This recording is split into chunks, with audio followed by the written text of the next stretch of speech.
Election commissioner panchayat ఎన్నికలను రద్దు చేసి ప్రభుత్వంతో పోరాడినటువంటి లీగల్ గా పోరాడినటువంటి చరిత్రను చూసాం మనం. అంటే ఎంత దారుణమైనటువంటి దయనీయమైనటువంటి పరిస్థితి ఆ వేళ ఎదుర్కొంది రాష్ట్రం. అటువంటి పరిస్థితి ఉందా? మీరు ఒకటి గుర్తించాలి కృష్ణాంజనేయులు గారు, హై స్కూల్ విద్యా కమిటీల దగ్గర నుండి, నీటి సంఘాల దగ్గర నుండి, సొసైటీల దగ్గర నుండి ఎన్నికలు తీసుకొచ్చినటువంటి వ్యవస్థ గొప్పతనం తెలుగుదేశం పార్టీలో ఉంది. ఎన్నికలకి పూర్తిగా కట్టుబడినటువంటి పార్టీ, ఎన్నికల ప్రక్రియను పూర్తిగా నమ్ముకున్న పార్టీ, దాంతో మమేకమైన పార్టీ తెలుగుదేశం పార్టీ. మేము డైరెక్ట్ గా మా దారి రహదారి, ప్రజల్లోకి పోతాం, ప్రజలను మెప్పు పొందుతాం, ప్రజలను ఒప్పిస్తాం, అధికారంలోకి వస్తాం. నాటి ఎన్టీఆర్ నుండి నేటి చంద్రబాబు నాయుడు వరకు, రేపటి లోకేష్ వరకు మా తత్వం, మా నైజం, మా విధానం అదే. అంతేగాని అడ్డగోలుగా అధికారంలోకి రావాలి, అడ్డగోలుగా వాదించాలి, అడ్డగోలు రాతలు రాయాలి, నేను వాళ్ళు నేరం చేసి మా మీద నింద మోపాలి, మాది రక్త చరిత్రను నిరూపించాలి. ఇటువంటి ఫీట్లు తెలుగుదేశం పార్టీ ఎప్పుడైనా చేసిందా? ఎన్ని పంచాయతీలు, మీరు ఎన్నో డిబేట్లో పాల్గొన్నాం కృష్ణాంజనేయులు గారు, మన ఇద్దరం. ఎన్ని పంచాయతీ ఎన్నికలను వాళ్ళు యునానిమస్ చేశారు, ఎన్ని జడ్పీడీసీలు యునానిమస్ చేశారు? అవన్నీ ధర్మబద్ధంగా జరిగినాయా? ప్రజాస్వామ్యబద్ధంగా జరిగినాయా? నిబంధనలకు లోబడి జరిగినాయా? ఇళ్ల మీద పడి కొట్టి బీఫారాలు లాక్కెళ్ళారు. ఆ స్క్రూటినీ రోజుని ఉట్టు పుణ్యాన్ని తొలగించారు, వాళ్ళని ఇన్వాలిడ్ చేశారు, అనర్హత వేటు వేశారు, నామినేషన్లన్నీ రద్దు చేశారు.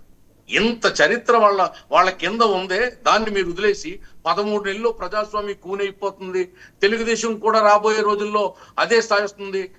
ఎన్నికలకు ముందు జరిగినటువంటి ఎమ్మెల్సీ ఎన్నికల్లో ఎవరు నెగ్గారండి? మొన్న జరిగిన ఎమ్మెల్సీ ఎన్నికలు ఎవరు నెగ్గారండి? ఇప్పుడు బ్యాలెట్ ఎన్నికలు జరుగుతున్నాయి అక్కడ. ఎస్, బ్యాలెట్ అక్కడ ఈవీఎంలు జరగట్లే. ఈవీఎంల గురించి ఆ వైసీపీ ఆయన ఏదో మాట్లాడాడు ఇందాక. మీ నాయకుడు ఈవీఎంలను పొగుడుతూ మాట్లాడిన ప్రసంగాలు వినిపించమంటారా? ఇప్పుడు ఫోన్లో చూపించమంటారా? బయటలు అన్ని మీరే మాట్లాడతారు, ఈవీఎంలు మీరే పొగుడుతారు, ఈవీఎంలు మీరే తిడతారు. రాహుల్ గాంధీ ఏదో మాట్లాడారు, ఇవాళ రాహుల్ గాంధీ వెనకేసుకొస్తారు మీరు.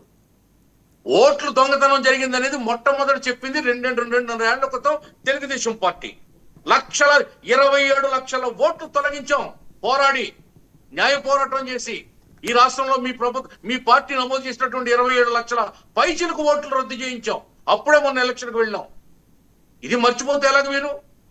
మీరు కడపలో ఎన్ని దొంగోట్లు రాయించారు ఒక ఇంట్లో, నంద్యాలలో, కర్నూలులో, చిత్తూరులో, పొంగనూరులో ఎన్ని ఒక గుడిసెలో 200-300 ఓట్లు రాయించారే, 1000 ఓట్లు రాయించారే. అవన్నీ మేము రద్దు చేయించాం. 27 లక్షల పైచిలకు ఓట్లు. సార్ వర్మ గారు, ఒకటి చూడండి, 2003 నుండి పులివెందుల హిస్టరీ తీయండి, మీ దగ్గర ల్యాప్టాప్ ఉంటే. ఎన్నికలు ఎప్పుడు జరిగాయో చూడండి అక్కడ. అన్ని సార్లు కూడా యునానిమస్ గా ఎన్నికలు జరిగాయి. ఎందుకు జరుగుతున్నాయి? ఇప్పుడు జనసేన ప్రతినిధి చెప్పారు, తల దించుకుని వెళ్ళాలి, చెప్పులు తీసి వెళ్ళాలి, సంఖలో చేతులు పెట్టుకు వెళ్ళాలి. ఏమిటండి ఇది? దీన్ని ఏమంటారు? దీన్ని ఏ ఇజం అంటారు? ఇది డెమోక్రసీ అంటారా దీన్ని? మనం 2005లో ఉన్నామా? ఏమిటి పులివెందుల ప్రత్యేకతను అడుగుతున్నా. అటువంటి పులివెందుల్లో తెలుగుదేశం పార్టీ ప్రజాస్వామ్యాన్ని పరిడివిల్లేలాగా చేయాలని మేము పాటుపడుతున్నాం. అందులో భాగంగానే తెలుగుదేశం పార్టీ మహానాడు కడపలో నిర్వహించాం. ఈవేళ 7 అసెంబ్లీ సీట్లు గెలుచుకున్నాం. కడప నాది నాది నాది అని తొడగొట్టిన వ్యక్తులు, మడమ తిప్ప మాట తిప్ప ఉన్న వ్యక్తులు, ఆ పులివెందులకు నీళ్లు ఇవ్వకపోతే మేము నీళ్లు అందించాం తెలుగుదేశం పార్టీ ప్రభుత్వం గతంలో. ఇప్పుడు కూడా పులివెందుల్ని బాగు చేయాలి, రాష్ట్రంలో ఉన్నటువంటి జనజీవన స్రవంతిలోకి, సాధారణ పరిస్థితుల్లోకి ఈ పులివెందుల్ని తీసుకురావాలి.